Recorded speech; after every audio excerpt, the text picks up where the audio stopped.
a total shoulder who is 4 weeks post-op, who's getting rid of the sling today, and we're going through and assessing neuromuscular function. So when I'm assessing her, this is not a manual muscle test because we don't do manual muscle tests.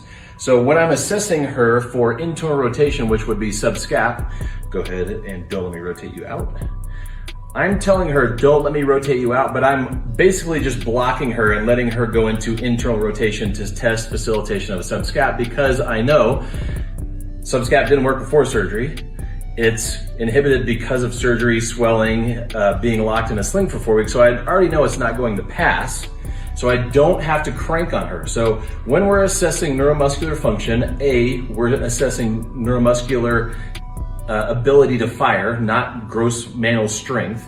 So we don't have to give a lot of force. And B, that will keep them away from any kind of danger as far as their precautions go. Don't let me rotate toward me. So now she can give me pressure and she can kick into me.